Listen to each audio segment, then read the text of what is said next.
എന്താ നിലവിളിക്കണത്? സദ്യയുടെ കാര്യം എന്തായി? ഏൽപ്പിച്ചപ്പോ ഇരിക്കണ ഇരിപ്പാണ് കേട്ടോ. വീശിയും കൊണ്ടുള്ള ഇരിപ്പ് കണ്ടാൽ തന്നെ അറിയാം. ഇത്ര നേരം സദ്യയുടെ കാര്യത്തിന്റെ ചുമതലയിൽ ഓടി നടക്കുകയായിരുന്നു. ഏൽപ്പിച്ചപ്പോ ഇരിക്കണ ഇരിപ്പാണ്. ഇരുന്ന സ്ഥലത്തുനിന്ന് അനങ്ങിയിട്ടില്ല. പ്രയോഗം തുടങ്ങിയിട്ട് നേരശ്യായി. വെറുതെ അല്ലാട്ടോ ആ വിദ്വ ഒരു വിഷമവും ഇല്ലാണ്ടേ ഇരിക്കണത്. ഇതൊക്കെ അവിടെ നടക്കേണ്ട പോലെ നടന്നോടുന്ന അദ്ദേഹത്തിന് നിശ്ചയുണ്ടല്ലേ. എവിടേക്കാ പോണത്?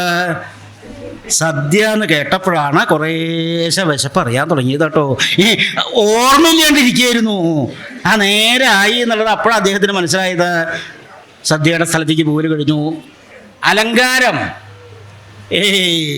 അലങ്കാരം നന്ന കഷ്ടിയാണല്ലോ. കുരുത്തോലയ്ക്കൊക്കെ എത്ര ക്ഷാമമുള്ള സ്ഥലമാണോ അത്?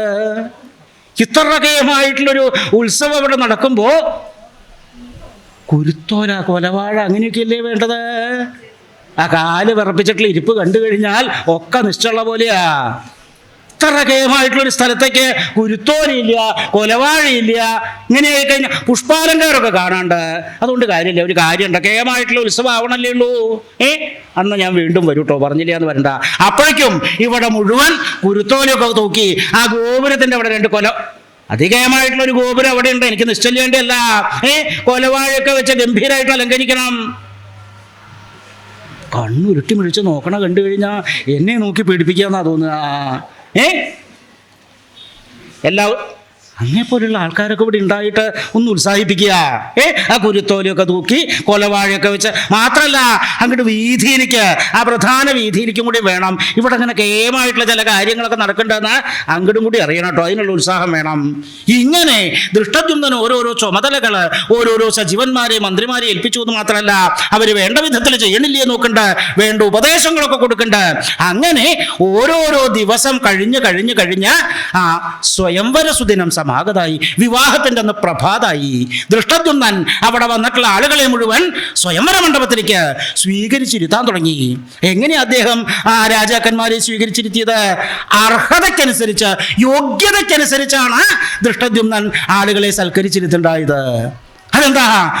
അർഹതയ്ക്കനുസരിച്ച് സൽക്കരിച്ചിരുത്താൻ. സാധാരണ വിവാഹങ്ങൾക്കൊക്കെ പോയി കഴിഞ്ഞാൽ എവിടെയോ സ്ഥലം കിട്ടിയാൽ അവിടെ ഇരിക്കുക, അത്രേ പതിവുള്ളൂ അല്ലേ? സാധാരണ വിവാഹത്തിനൊക്കെ പോയി കഴിഞ്ഞാൽ യോഗ്യതയ്ക്കനുസരിച്ച് സൽക്കരിച്ചിരുത്തലൊന്നും പതിവില്ല. തല കുലുക്കണ കണ്ട ധാരാളം വിവാഹങ്ങൾക്ക് പോയ കൂട്ടത്തിലാ തോന്നുന്നു. സാധാരണ അവിടെയൊക്കെ എങ്ങനെയാ പതിവ്? അവിടെ ചെന്ന് ഇരിക്കാൻ സ്ഥലം കിട്ടിയാൽ ഇരിക്കുക, ഇല്ലെങ്കിൽ വേണ്ട, അത്രേ പതിവുള്ളൂ. ഇപ്പോഴാണെങ്കിൽ ഇരിക്കേണ്ട കാര്യം തന്നെ ഇല്ല കേട്ടോ. ചെലുത്തേണ്ട സമയമായാൽ ചെലുത്താളത് അങ്ങോട്ട് പോരുക, അത്രേ പതിവുള്ളൂ. ഇനി വിവാഹത്തിന് പോയി കഴിഞ്ഞാൽ ഇരുന്നിട്ടും കാര്യമില്ല എന്നാ പറയണത്. അതെന്താ? സാധാരണ വിവാഹത്തിനൊക്കെ പോയി ഇരിക്കുക എന്ന് പറഞ്ഞാൽ വിവാഹം കാണണം നിരീച്ചിട്ടാ ചെന്നിരിക്കുന്നുണ്ടാവുക. മുമ്പിൽ മാന്യ സ്ഥാനത്ത് അവിടെ ചെന്നിങ്ങനെ ഇരിക്കും. ഇന്ന് ആ വിദ്വാന്റെ വിവാഹം ഒന്ന് കണ്ടേക്കാം. ചെന്നിരിക്കലന്നെ ഉണ്ടാവുള്ളൂ, കാണാൻ തരായിക്കൊള്ളണമെന്നില്ല. കാരണം എന്താ? മുമ്പിൽ നിരത്തി അങ്ങനെ നിർത്തിയിട്ടുണ്ടാവും അനവധി എണ്ണത്തിന്. എന്തിനാ? അത് വിവാഹം അതിൻ്റെ അകത്താക്കി കൊണ്ടുപോകാനാണ് പറയണത്. ഇദ്ദേഹം ഇവിടെ ഇരിക്കുകയായതുകൊണ്ട് വലിയ തിരക്കടില്ല. അല്ലെങ്കിൽ പിന്നിരിക്കുന്നവർക്കൊന്നും ഒന്നും കാണാത്ത അവസ്ഥയാ. അപ്പോൾ സാധാരണ വിവാഹത്തിന് പോയി കഴിഞ്ഞാൽ ഇരിക്കലൊന്നും പതിവില്ല. പിന്നെ ഇവിടെ എന്താ? അർഹതയ്ക്കനുസരിച്ച്, യോഗ്യതയ്ക്കനുസരിച്ച് സൽക്കരിച്ചിരുത്തി എന്ന് പറയാൻ അതിന് കാരണമുണ്ട്. ഇവിടെ വന്നിട്ടുള്ള ഒരു സാധാരണക്കാരല്ല, അതികേമന്മാരായിട്ടുള്ള മഹാരാജാക്കന്മാരുണ്ട്, സാധാരണക്കാരായിട്ടുള്ള സാമന്ത രാജാക്കന്മാര്, മന്ത്രിമാര്, സൈന്യങ്ങള്, പുരവാസികള്, ബ്രാഹ്മണര്, ഇങ്ങനെ പല തരക്കാരുണ്ട്. അപ്പോൾ ഓരോരുത്തരെയും അവരവരുടെ അർഹതയ്ക്കനുസരിച്ച് മഹാരാജാക്കന്മാർക്ക് പ്രത്യേകമായിട്ടൊരു സ്ഥലം, സാമന്ത രാജാക്കന്മാർക്ക് വേറൊരു സ്ഥലം, പുരവാസികൾക്ക് പ്രത്യേകമായിട്ടൊരു സ്ഥലം, മന്ത്രിമാർക്ക് വേറൊരു സ്ഥലം, ബ്രാഹ്മണർക്ക് ആവണപ്പലകിട്ട് അവർക്ക് പ്രത്യേകമായിട്ടൊരു സ്ഥലം.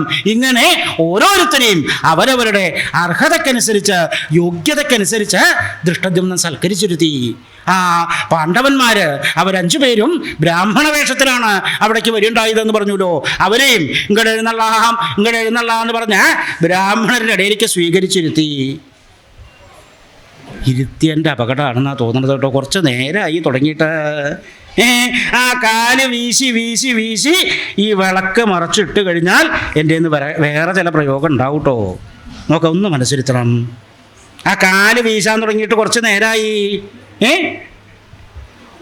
നെയ്യ് കാലി വീശ് അപകടം കൂടൂട്ടോ, ഞാൻ പറഞ്ഞില്ല അത് വരണ്ട. ഇരുത്തിയൻ്റെ അപകടമാണെന്നാണ് തോന്നണത്. അപ്പോൾ പാണ്ഡവന്മാരെ, ബ്രാഹ്മണ വേഷത്തിൽ വന്നിട്ടുള്ള പാണ്ഡവന്മാരെ ബ്രാഹ്മണരുടെ ഇടയിലേക്ക് പാണ്ഡവന്മാരാണെന്ന് അറിഞ്ഞിട്ടല്ല, ഏതോ ചില മഹാബ്രാഹ്മണര് അത്രയും നിരീച്ചുള്ളൂ, അവരെ ബ്രാഹ്മണരുടെ ഇടയിലേക്ക് സ്വീകരിച്ചിരുത്തി. മാത്രമല്ല ഭഗവാൻ കൃഷ്ണനും അവിടെ വന്നു എന്ന് പറഞ്ഞുല്ലോ. അദ്ദേഹത്തിനെയും കൃഷ്ണ ഇങ്ങോട്ട് എഴുന്നള്ളാം എന്ന് പറഞ്ഞ് ഭഗവാനെയും ആ മാന്യസ്ഥാനത്ത് അവിടെ സ്വീകരിച്ചിരുത്തി. അങ്ങനെ അവിടെ വന്നിട്ടുള്ള ആളുകളെ മുഴുവൻ അർഹതയ്ക്കനുസരിച്ച്, യോഗ്യതയ്ക്കനുസരിച്ച് സൽക്കരിച്ചിരുത്തൽ കഴിഞ്ഞു.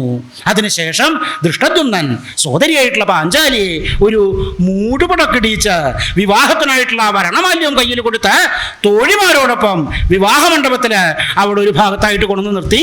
ആ വീരപരീക്ഷയ്ക്കായിട്ടുള്ള വലുതായിട്ടുള്ള വില്ല് അനവധി ഭടന്മാരെ കൊണ്ട് എടുത്ത് ചുമപ്പിച്ച് ആ വിവാഹമണ്ഡപത്തിൽ അവിടെ മുമ്പിലായിട്ട് ഇങ്ങനെ കൊണ്ടു വെച്ചു. അതിനുശേഷം ദൃഷ്ടദ്യുമ്നൻ അവിടെ കൂടിയിട്ടുള്ള രാജാക്കന്മാരോട് ഇപ്രകാരം പറയേണ്ടായത്.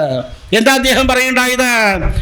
അല്ലേ വീരന്മാരായുള്ള ഒരു രാജാക്കന്മാര് ഈ വലുതായിട്ടുള്ള വില്ല് എടുത്ത് കടകുത്തി തല വളച്ച് ഞാൻ കൂട്ടിക്കെട്ടി അതിന് സമീപത്തിങ്കൽ വെച്ചിരിക്കുന്ന അസ്ത്രങ്ങൾ ഉപയോഗിച്ച് ആകാശമാർഗത്തിൽ കറങ്ങിക്കൊണ്ടിരിക്കുന്ന കൂട്ടിനുള്ളിൽ അതിൻ്റെ വിപരീത ദിശയിൽ കറങ്ങിക്കൊണ്ടിരിക്കുന്ന പക്ഷിസ്വരൂപത്തെ എഴുതി വീഴ്ത്തുന്ന വീരന് ത്രൈലോക്യസുന്ദരിയായിട്ടുള്ള എൻ്റെ സോദരി പാഞ്ചാലിയെ തരുന്നതായിരിക്കും. ഉറക്കങ്ങനെ പറയേണ്ടായത്. ദൃഷ്ടദ്യുമ്നൻ എന്താ നിരീക്ഷിച്ചത്? ഇത് കേൾക്കേണ്ട താമസമേ ഉള്ളൂ. രാജാക്കന്മാര് ഓരോരുത്തരായിട്ട് ചാടി പുറപ്പെടുന്ന നിരീക്ഷിച്ചത്. പക്ഷെ ഇത് കേട്ടിട്ടും ആർക്കും അനക്കൊന്നും കാണാനില്ല.